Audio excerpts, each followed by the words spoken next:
Okay. It says live. So, um, have you ever done one of these before, by the way? Never in my life. This is a first for me. Uh, this is this is the best I can do for a microphone. So, hopefully, hopefully the audio comes through fine. But I just wanted to. I do these Facebook lives a lot. I haven't done one recently, but I've never done with you. This is my mom, by the way. The camera's right there. I am looking. I'm here and I'm live. With This my is son. this is my mom getting Facebook savvy, Facebook Live savvy. So, but you have a master's degree in psychology. I do. I have a bachelor's degree in psychology. So we have that in common besides just DNA. Pretty much. Yes, we do. So I wanted to talk to you about race and color and the idea of it because I feel like it's with everything that's going on in our time today. With there's protests going on. I feel like there's a lot of turmoil going on in the country and really around the world. And so usually when conversations about race come up, I find that people seem to be talking about different things. Like there's not a lot of consistency with what people think is race or racism. So when you hear race, like what does the term race mean to you? Um, Pretty much a group of people who share the same characteristics, maybe coloring, eye color, hair texture. Um, and I think a lot of people get that confused with ethnicity, which is a little different because then you're talking about sharing cultural norms of other groups. So, can you choose race? Not so much. Can you choose to identify with a different cultural group? I guess you can. Yeah, and so for race, like, do you think the way that we've like classified different races, the way that we've defined the different races, do you think a lot of that is uh, social construct? Do you think that that was decided by people like who, like how did we decide what race was what, or who was a part of which race, Huh. or who got to decide that? I guess is the Well, better question. I can't speak to other races, but I know one thing for sure. If you're talking about black folks in America, we can go back not too far. Let's go back maybe 200 years.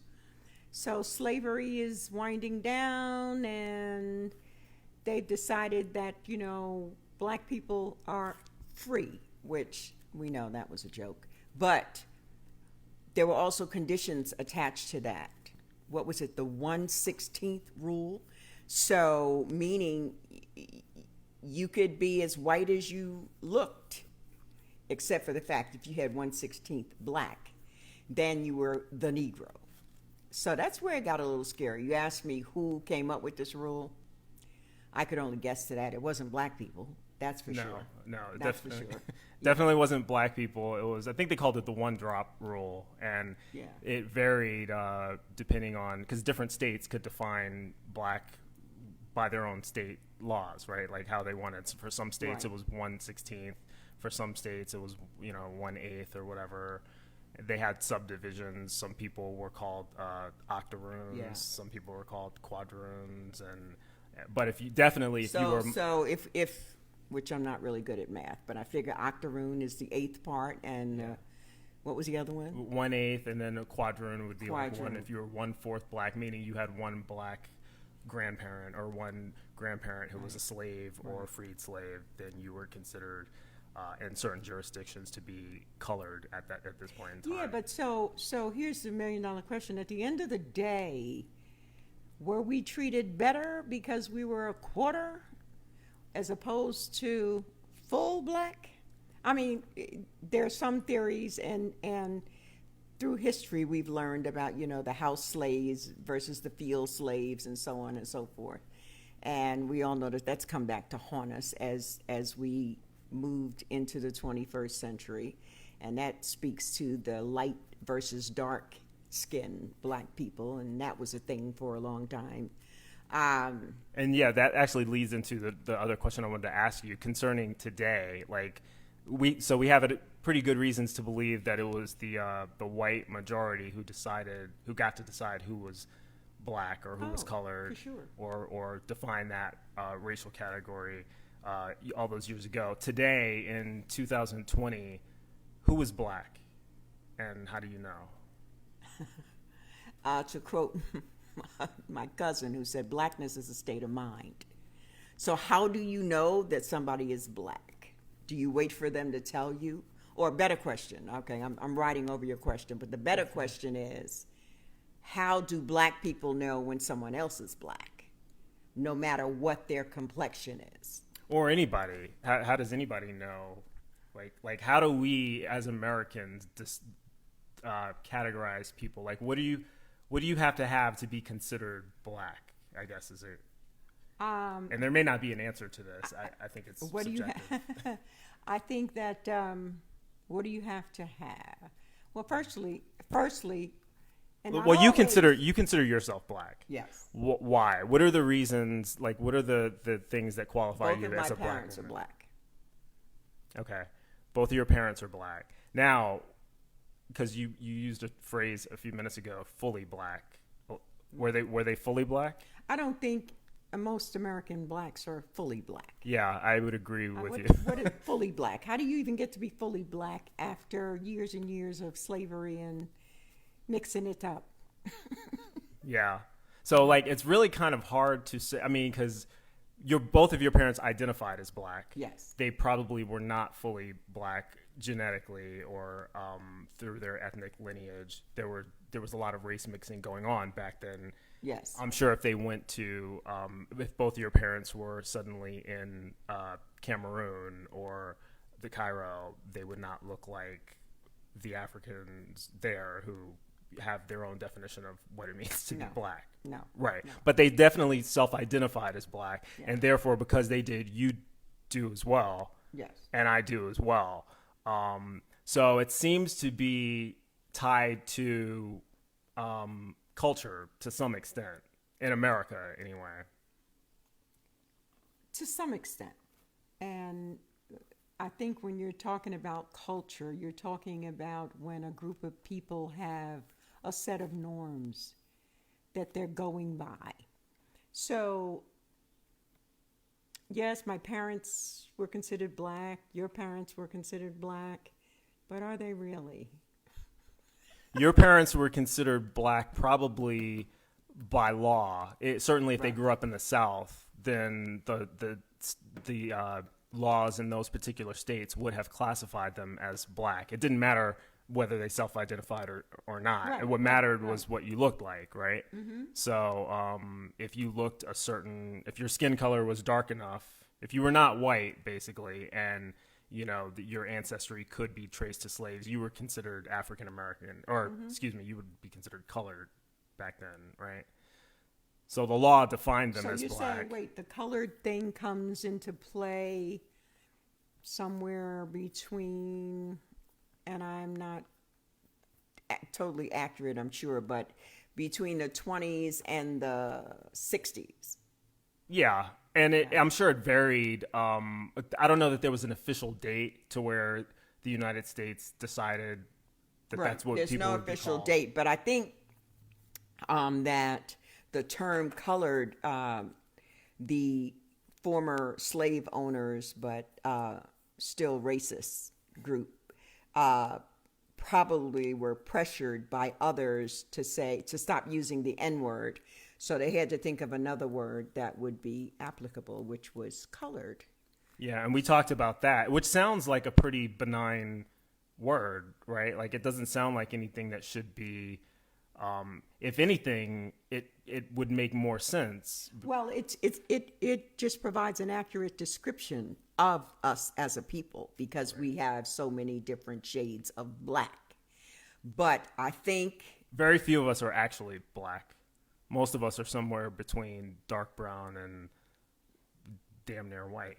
Someone once said that there were 52 shades of black. I'm inclined to agree. I know. So it would seem that colored would be an accurate, a more accurate word to use to describe that group of people. I understand that and I see that, but I think it's not because we didn't decide it for ourselves. We didn't say, Right. hey, you know, we're going to be colored. Not like in the mid to late 60s where black power was a thing. It was like, we're black, we're proud. So we coined that and we owned it. We didn't do that with colored. Right. So we colored reject it. colored was forced onto us. Right. And then came with all this negative baggage of the colored water fountain and Yes. the colored restroom and coloreds at the back of the bus. Yes. And all, so it became really A negative thing. The colored water fountain. Yeah. And what's funny about this is in South Africa, colored has a different meaning. We would be called colored in South Africa. I think you would. I don't know that I would. I'm You dark say enough that, I but- would be black. I don't think the South Africans would consider you black enough to be called black. But here's the thing. It doesn't matter what the black people in Africa think, and it doesn't matter what the colored people in Africa think. You know what matters? What I think. What the white people Oh, well, in yeah, South there, Africa yeah, because yeah, they make yeah, the rules, yeah, right? So yeah. they're going to put you in whatever category they Right. you know. So that's kind of how that works. But the whole idea is that we would be different races in South Africa. Certainly I would. Yeah. Most likely you as well, I think.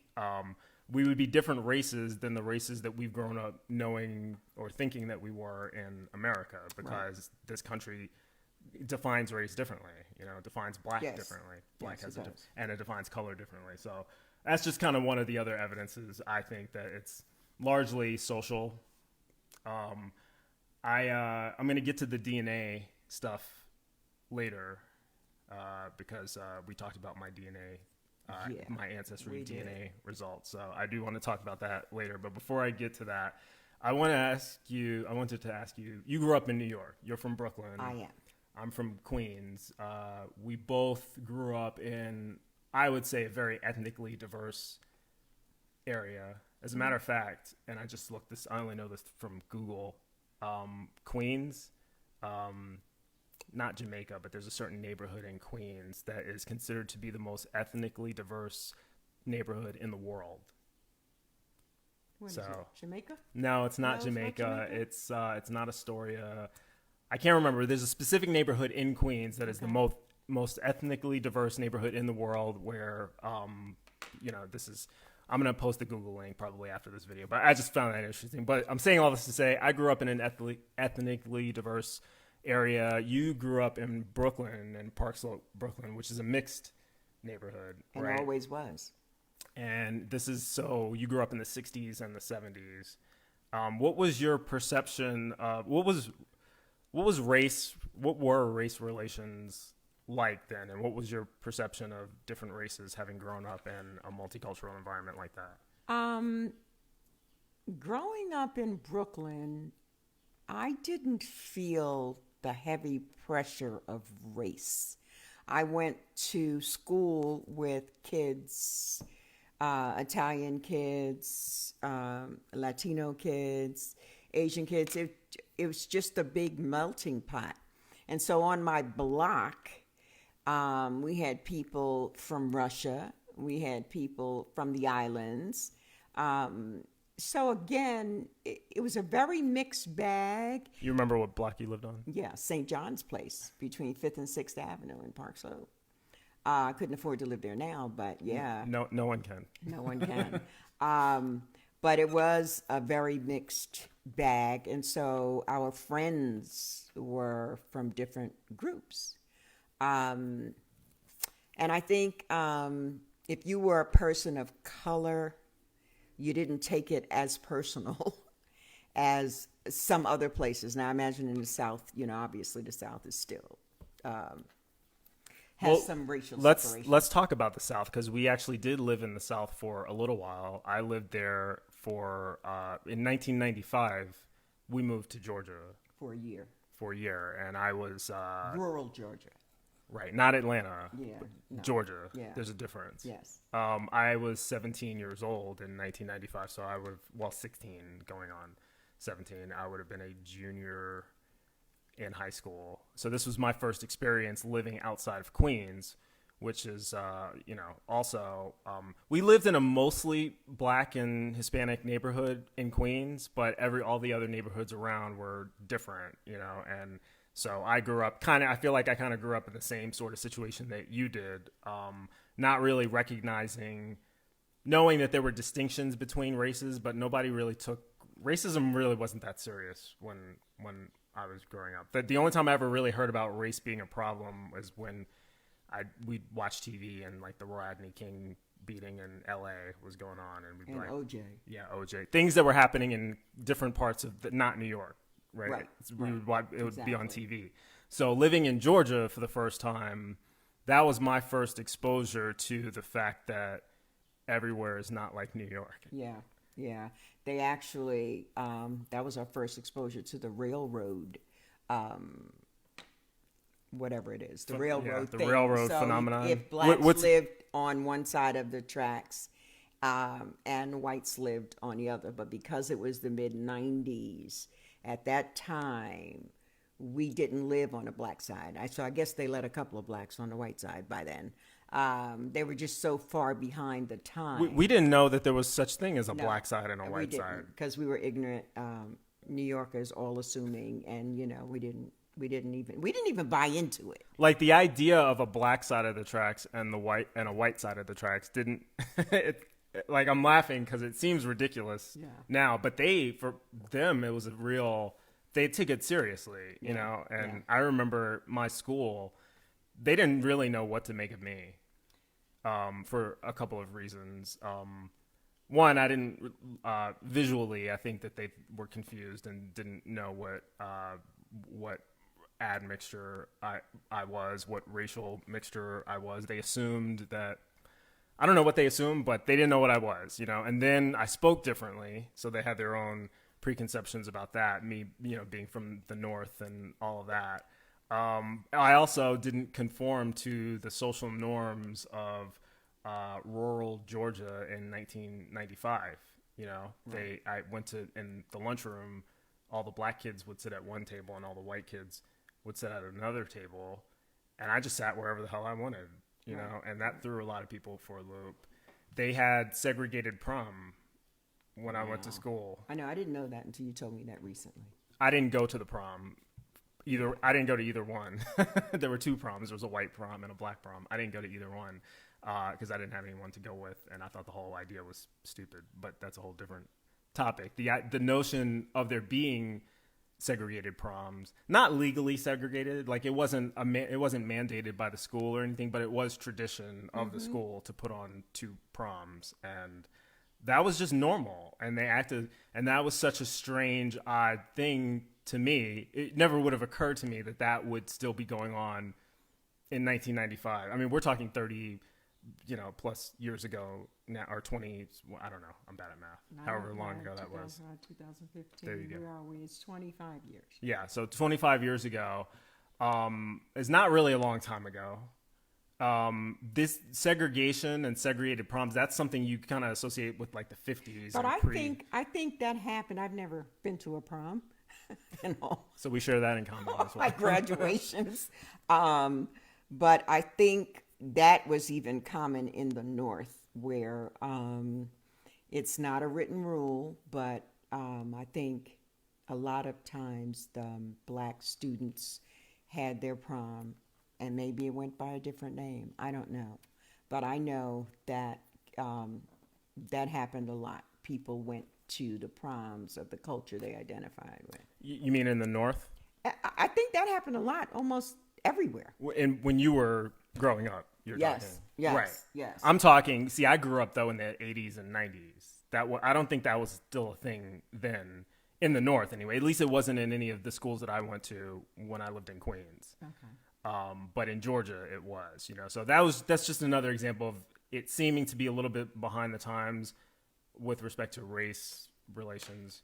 Seemingly? Well, Georgia is a great state, by the way, and I'm not deriding the great state of Georgia or the people who live there, but just speaking in terms of the perception of someone coming from the North to living in the South in 1995, it was definitely a culture Oh, shock. definitely a culture shock. And I was an adult. Right. And So it was, but it's a good experience, especially if you come from the North. I remember you saying, just to reverse that a little bit, when you were living there, and I guess it was so much of a culture shock, you said, everyone should be required to live in New York for 1 year. And I thought it was funny at the time, but I get what you meant. Because you have to deal with many cultures, not just one or two, and you got to figure it out and figure out how to get along with people and keep your own identity. yeah, you can't make it if you're riding the J train to Manhattan from Queens, you're going to be seeing everybody. Yeah. And you're going to be interacting with everybody on a semi-regular basis. And you know what, New York City, no one has time.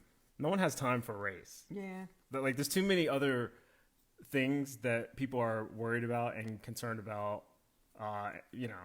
To be worried about not other to people. say that it didn't. There weren't racial things happening in the '80s, but I think that they didn't last as long as people thought. Because after a while, people were like, "Yeah, let them go ahead and be racist." But over there, Yeah. you don't get to be racist over here. And there's racial things that go on even like today, like with the police. The Black Lives Matter movement is all over the world, and there have been incidents in New York City with systemic racism with the police, various police departments.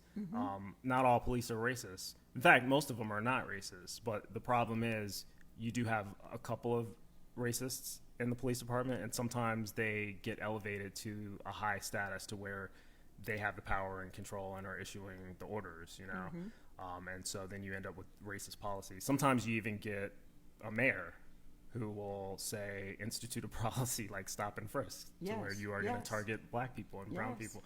And then you have racial problems like that. So it's not like racism never rears itself in New York, but just the general culture of the population, I would say, is less racist than it would be. I had a theory about that. Now, are there racists? Obviously there are. But I think, as a native New Yorker, the main goal of people who work every day is to go, do your job, come home, make it through the subway ride. If you can make it through the subway ride, you get in your door, and then you got to cook dinner and do what you got to do for your family. You don't have a whole lot of time to be a racist and say it and stand up with a picket sign, because there are other things to do. New York has too many other things to do.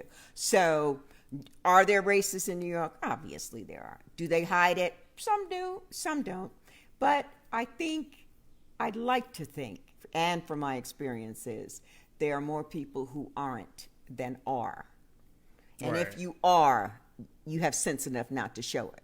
Right, because in New York, one of the problems living in New York City, I'm talking, if you are a racist and you show it, people that show racism in New York don't get very far. Yeah, you might get your ass kicked. How Right. about that? So Let's put that out and this there. is there are other places in the country where you can be racist and show it, and that's the part of the local culture, and it's just kind of an acceptable thing, because Yes. if you're the minority and if you're the majority and you're in a culture to where that's just, it's like that because that's the way it always is, then you can go unchallenged, but you can't really go unchallenged being an open racist in somewhere like New York City. They don't make it very far. So that's probably the difference. I do want to move on to DNA. Yeah, you do that. I obviously, this was a while ago. I took this DNA test over a year ago, actually, and the results update every now and then as more people get involved. Mine was through Ancestry DNA, but the more people who actually take that particular test, the more results they have to compare your DNA to. And so you get new information, every couple months or every year or so as more people get into the system. And invariably there will be DNA matches linked to you based on your DNA. You know, we have found that these people are potentially related to you at this close of a relation, and so that's happened to me recently. I have not reached out to the gentleman who. A gentleman who I'm related to biologically sent me a Facebook message recently, and I haven't replied back yet, but I will. But I'm saying all this to say that it's obviously it's a white person. They are Jewish, European Jewish, which my DNA results did reveal that I am 30% European Jewish. Mm-hmm. I'm gonna pull it up in a second so that we're gonna look at this. There it is. Let me move that out the way. So this is my this is my ancestry DNA results. 30% European Jewish, which is the largest percentage of anything that I have in me. So now, when you saw this, were you surprised? It's okay to say yes. Maybe a little bit. I'm just laughing because I, as a black person from Brooklyn, I've known, not up close and personal, so many, but, Jewish people. And my thought after looking at all of this was, I wonder how they would feel about your 30%. Well, we may find out the answer to that once I connect with my other family, right? My Jewish family. We'll see. 30% Jewish, so that's the largest denomination. That's the largest denomination on here. 26% comes from Nigeria, 22% Cameroon. So when you start adding up all of the African countries, it results in about 60% African DNA for me and 40% European DNA. England, Wales, yes, Ireland, Scotland. There's a few of those, right? Yeah. So, I'm technically 60% black and 40% white, right? But we don't see you are African American. My father is African American. As far as the DNA, because you haven't done one of these yet. I'm not doing one. I don't want to know. I'm just a black woman trying to make it. Does it really matter? No, because at the end of the day, I am who I am. I don't know that doing a DNA test is going to make me feel better. It might piss me off, so I'm not sure. What would piss you off, do you think? I mean, is it the idea that you were not lied to, but might have been misled as to what you thought you were for however many years, and then come to find out, they didn't know what they were talking about? I mean, okay, let me put it like this. No matter what it shows up, I'm still going to be this middle-aged black woman. Right. I don't care if it's, the 40%, which it won't be, by the way. It won't be. You are about a half a shade darker than me, so I don't know why you think you're so much blacker. You're not even going. Blackness is a state of mind. My cousin once told me, and I'm going with it. My dad, Sylvester, he has I'm not going to reveal if he wants to reveal that, he will, but he also has European Jewish, obviously. Yeah. Whether you do on your side, what you definitely have, there are white people, numerous white people in your lineage. Well, they're part. I mean, like I said, every African American has some people that aren't black. And you lived in America. Come on, be real. Everybody has something. So I have white people coming from your side of the family that I never knew because I never knew them, Right. Neither did you. Really. No, I never knew them. I'm trying to pull up this picture of them. I'll post it in the. Okay. I'll post it later so that people can see. Yeah, what we're so it's very about. clear that there's a big Jewish influence. On my father's side, my knowledge of ancestry is very limited. I've never met my grandfather, and this is something I feel like that it's not taboo to talk about so much, but it's never really been brought up, the racial history of that side of the family to me. I think for older black people, it's not going to change my world to find out, oh, you're 25%, European, whatever, because at the end of the day, we live in America. And when you look at my face, you see a black woman. And that's what I've always been categorized. So what difference is that going to make for me? That's what I'm trying to say. It's not going to make any difference to me at all. And for real, it's not going to make any difference to white people who look at me.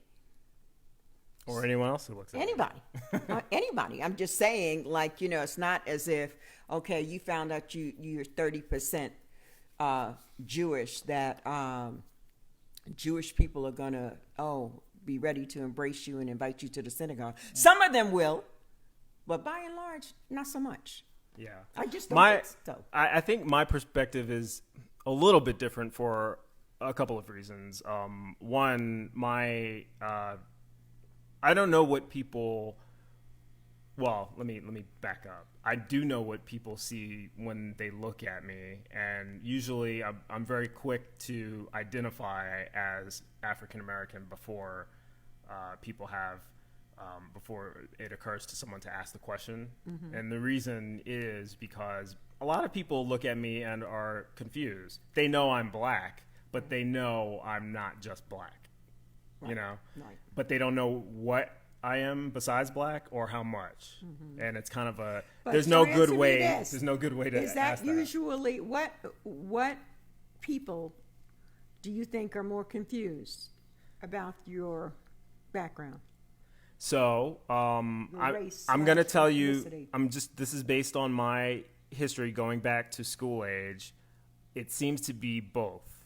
And what I mean by that is, there was one of the schools that I went to in Queens was a mostly black and Hispanic school. There was a couple white people there, but it was a minority, for the most part, school. Mm-hmm.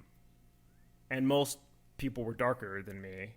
So the Latino kids were obviously either my complexion or lighter, but most of the black kids were darker. And my hair was different too. Right. So, and I don't know what they made of my features, but invariably somebody would assume that I was Puerto Rican. Oh, Or just that I had a white parent. Right. Or I got all of that. What I mean? I was the mother of you as the kid. So yeah, I got that. So that was just somebody called me a white boy one time when I was walking. It was a bully, and he thought that racial slur was a reason to bully somebody, and so that's what I was called. But the point is, people thought that I was, they didn't know what I was, and obviously black people obviously viewed me as different or whatever. And so this is the colorism that exists within the African American community. If you are light skinned, you are sometimes looked at as an other or treated as though you think you're better, or sometimes people treat you as if you are better. Or, if your hair is not super, if it's not coiled or kinked hair, then they think you have good hair. Oh, yeah. I've been told that I have good hair before by black people. Yeah. Obviously, white people wouldn't say that I have good hair. I would have, because most, my hair is not straight, but it's not coiled either. So it looks like mixed hair, right? Yes. My skin color is kind of ambiguous. We combine all these elements together, they don't know what the fuck I am. Yeah. So, having said that, in Georgia, it was usually the white people that were confused. Yeah. Well, I think because I was going to ask you that, who do you think was more confused, the whites or the blacks? And you sound like Donald Trump, the whites and no, the blacks. Please don't say that. But it goes back to. I think you said this something in the beginning about perception. How do black people know that you're black and you don't get that many questions? Oh, no. There was never any confusion about the fact that I had black in me. No one ever thought that I was something Other than that. they knew I was more than black, but they didn't think that I was identifying as something different. They weren't suggesting that I was divorced from the black race. No one ever. Okay. The only people who ever said anything like that were usually white people, and it was usually in a joking manner. That's what I was alluding to. I don't act black or because whatever. a lot of people who are black also have fairer skin, obviously. But it goes back to the first thing I think that we said.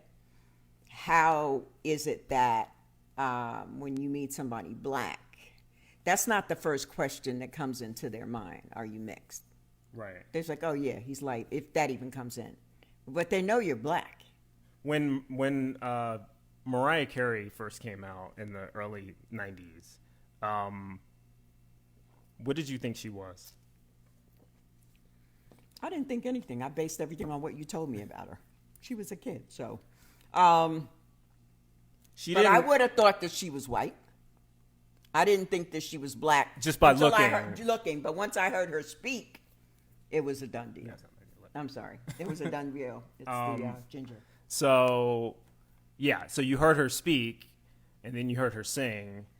Her voice sounds like if I was blindfolded and I didn't know who this person looked like, and I was just listening to them speak, I would have heard in my mind a black person. I don't know if that means that black people speak a certain way or. Yeah, but that doesn't hold true because then Tina Marie comes to mind. Yeah. Who white sounded and- black and was white as snow, right? Yeah, and Phoebe Snow, speaking of snow. So, I don't know if that holds true for me. But that was just our perception at the Right, time, you know. right. When I saw her, her natural hair is very curly. So, you know, that combined with her voice, that combined with the way that she, you know, her attitude, and she never actually really, she was never clear on what she was in the beginning. Well, she had to be a little ambiguous. This was by She design. was trying to sell records. Well, no, it was Tommy Mottola. that Yeah, was trying to yeah, say- he was well. he controlled it. She after that situation, she very clearly identified. Right. She was on Ebony magazine, and you know there was no. Yeah, also, too, the truth was coming out one way or the other because she has a brother and a sister, and they look black, at least mixed at the very least. Yeah.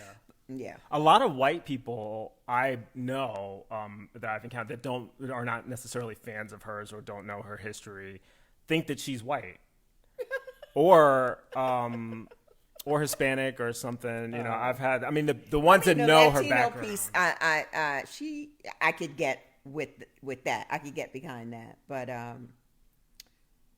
Again, blackness being a state of mind. I generally, and that's what I said. I'm going back to the first part of the conversation where we talked about how do you know somebody's black if they don't look black?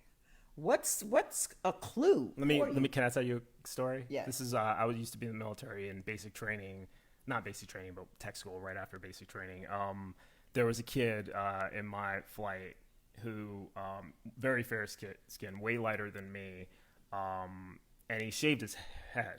Right. So he always had a bald head, even when we didn't have to shave our heads anymore. He still. So I didn't see what his hair looked like, but he was just very fair skin.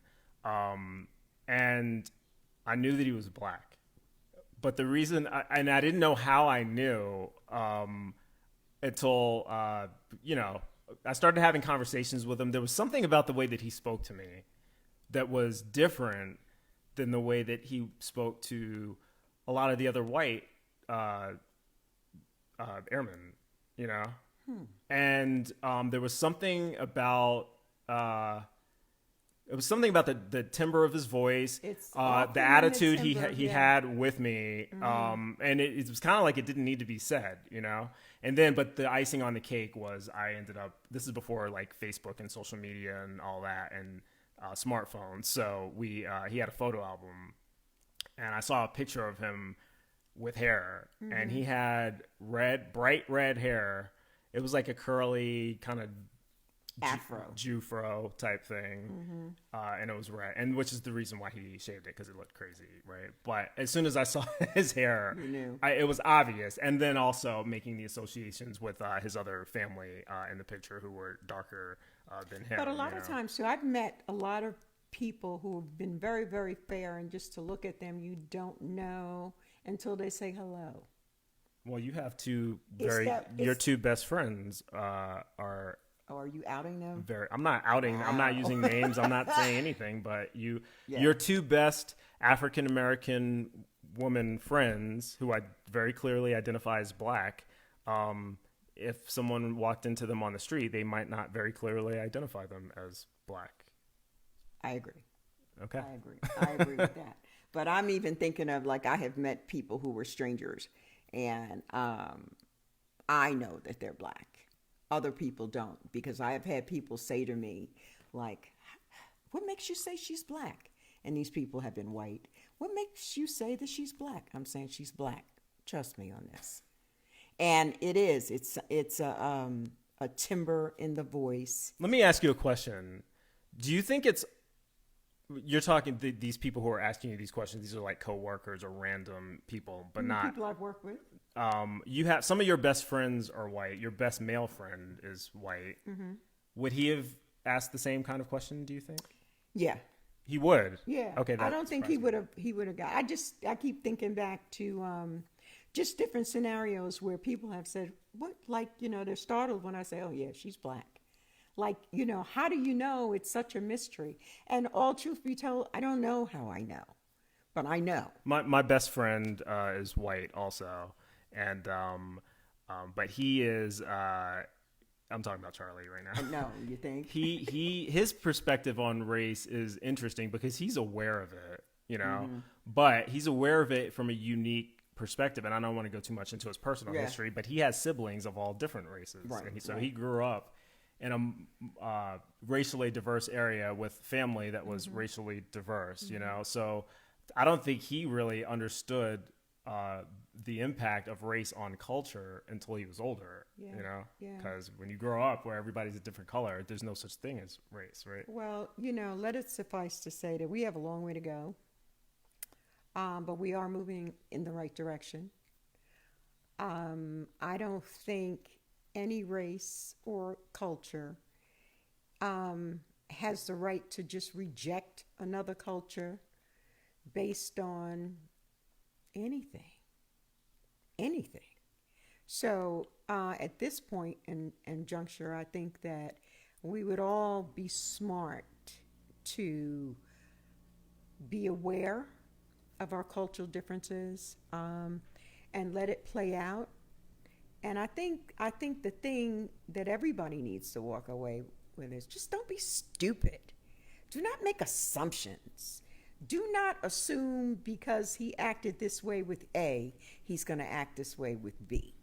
I think we have to, we're living in a time where, the Black Lives Matter movement is ever present, as it always should be. Can I ask you a question about Yeah. that real quick? Regarding Black Lives Matter, one of the things that causes controversy is when people are either protesting wearing the Black Lives Matter shirts or declaring Black Lives Matter. Every now and then someone will respond, all lives matter, as kind of a response to that. In anger, usually. Yeah. The Black Lives Matter, no, all lives matter. You've heard that before, right? Yes. What do you think drives that reaction? What do you think is Oh, the they're pissed mentality? off because, now you have to treat people decently. The people who get pissed off to say all lives matter, no one is saying that all lives don't matter. That you're missing the whole point if that's your frame of reference. That's number one. Number two, I think they're trying to gloss over, that real people issue. of color, yeah, this should matter. Right. It's almost like saying, it's almost like when someone says all lives matter, it's like they are interpreting your statement that Black Lives Matter means only Black Lives Matter. Exactly. And no one else is like, and that's clearly not what it means. We'd be morons to think that all lives didn't matter. Right. But history has taught us that some lives appear to matter more than others. Right. And So- with respect to police brutality and the criminal justice system as a whole, Yeah. it doesn't appear that all lives matter. It No. appears that all lives on paper should matter, but that Black lives don't. I agree. Generally speaking, you know, when you Yes. have, especially Yes. when you have like racist policies like stop and frisk, you know, target minorities, and you And know, cops have been told to do that. and you have people being choked out on the street. You had Eric Garner, you had George Floyd. Both of them screamed, "I can't breathe" before they died. And then, you know, the police thinking that that's like an okay thing to do, like that's an acceptable tactic to use. You don't tend to see that happening with white people. My brother died in police custody from a chokehold. And I didn't know if you ever knew that, but You're talking Alex? yeah, I didn't know that. yeah, he died. And for some reason, I pushed that to the back of my mind. And at that time, it didn't help that he was a career criminal. What was the excuse? Oh yeah, just for some context, he was a thief and deservedly. He was a thief, and he was actually stopped because he stole my mother's car. But anyway, he had a rap sheet, and he was a convicted felon. So at that time, this was 29 years ago, we never felt that we could go to bat for him and say, hey, the police choked him out because of his history, which in retrospect, I think we dropped the ball because we should have. What was the excuse or the explanation given by law enforcement for? There was none. This was in Georgia, once again, and I think we soon left after that. That was my cue to split. Again, this was rural Georgia. Why can't I say that word? Rural Georgia in 1990 something. Early, 1991. So. Right. So hopefully the situation has gotten better now. I would hope that, and I am sure because I interact with people from Georgia all the time on social media, and it's not monolithic like any other place. There's diversity there. People don't all think the same. A lot of there's Confederate monuments are coming down in a lot of these southern states. There are people fighting to keep them up, but there's a lot more people. They're coming down via legislation, which means that the majority of people are for the removal of them, you know. Yes. So it is evolving. It has evolved. It's just it seems to be a much slower process down there. But yeah, just to circle back to the Black Lives Matter, and then this will be the last point. I think that the reaction that people have when they say all lives matter, it's reactionary. It's like they're offended that you would say Black Lives Matter as though only Black Lives Matter. And I think one, they're either missing the point, which, you know, I'm giving them the benefit of the doubt, saying that they are interpreting these words to be something other than what they are, or, and the more malicious interpretation is that they are intentionally trying to distort this because they are racist, because they don't want Black lives to matter, you know, Yeah. and so they're just going to say, no, all lives matter, just like they always have. But even Except for the even Black if you lives. do not have a malicious intent, you just might not want to say it. Like, and I'm leaving on this one. Pence can't say it. No, he can't. Well, but that is he is a politician. and Yes, so he but I'm won't, just saying- he won't say it. That's part of his strategy Yeah. for appealing to a certain I know. demographic. He can't say it because he knows that they don't want him to say it, right? Yeah. So, but the people who are of that mentality who won't say it, one, it's the racists, the racist right wing people, which is a small percentage, but it's certainly enough. Donald Trump's base, the base that will not leave him, much of that is made up of the closeted racist people in America who he was able Well, to. I think they're out of the closet now. Well, sure, but I mean, he was able to appeal to them in such a way that Oh, yeah. the other, They were waiting for him. yeah, I mean, the Klan officially endorsed him. Of The course they neo-Nazi did. Why wouldn't skinheads they? endorsed Why him. wouldn't they? He said that they were good people. you Yeah, know. on both sides. Right. So clearly he has a certain demographic that he has to get their votes because Yes. they are, so he can't say things like Black Lives Matter because now he's definitely not going to get reelected in terms if he loses that base. Nobody on the left supports him. Most people in the middle, not really. So he's lost everybody. If he starts agreeing that Black Lives Matter, he's fucked. Yeah. Right. yeah, So he can't say that.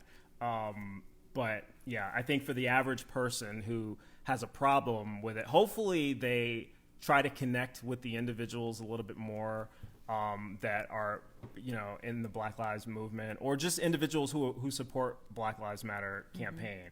If you don't know what Black Lives Matter mean, ask someone. Don't just assume it's a malicious intent. Don't assume that it means white lives don't matter or blue lives don't matter. That's not what it means, It doesn't need to be said that all lives matter. That's something that most people agree with anyway, except for the ones who kill black people, Right. which is a lot of cops. Yes. So, yes. if you're saying all lives matter, but you're killing black people, then what you're saying is not true. So don't say that. Yeah. And if you recognize that that's not true in society, don't say it as though it is true. Say Black Lives Matter so that we can put attention on the lives that are being harmed. It's like I heard the analogy: if you have a house that's on fire, and then someone else comes up to you and say, "These houses matter." Yes, I agree they matter, but they're not on fire. Right. The house that's on fire is the one that we need to be paying attention to. Right. So, you got the fire department showing up now.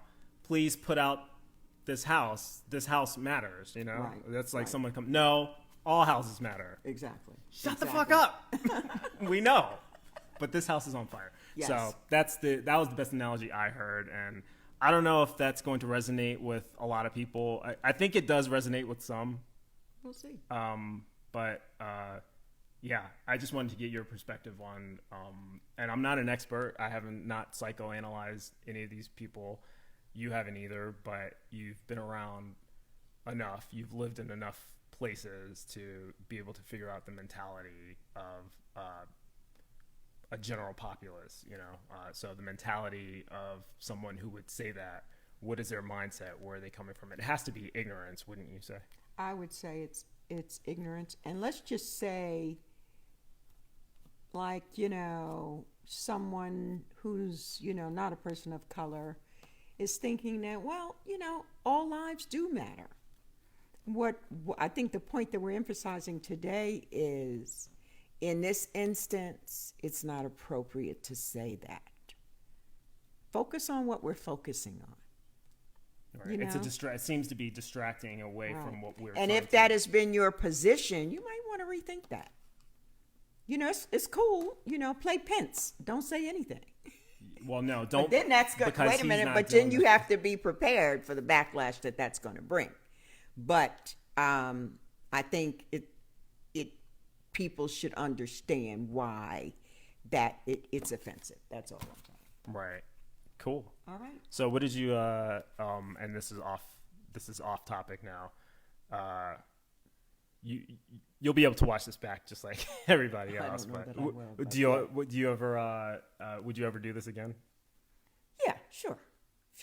I'll do it again. Okay. Yeah. Cool. Thank you for Good. inviting me. Yeah, no problem. So, I'm curious to see how other people respond to this, because I have a lot of friends, social media friends anyway, who have questions about, they didn't grow up with our perspective. They grew up in other places, less diverse, believing in the strength and power and honor and dignity of law enforcement, and don't understand how someone could, they don't necessarily see the cops in the same light that we Right. do, Right. And so hopefully this can add a new perspective to that.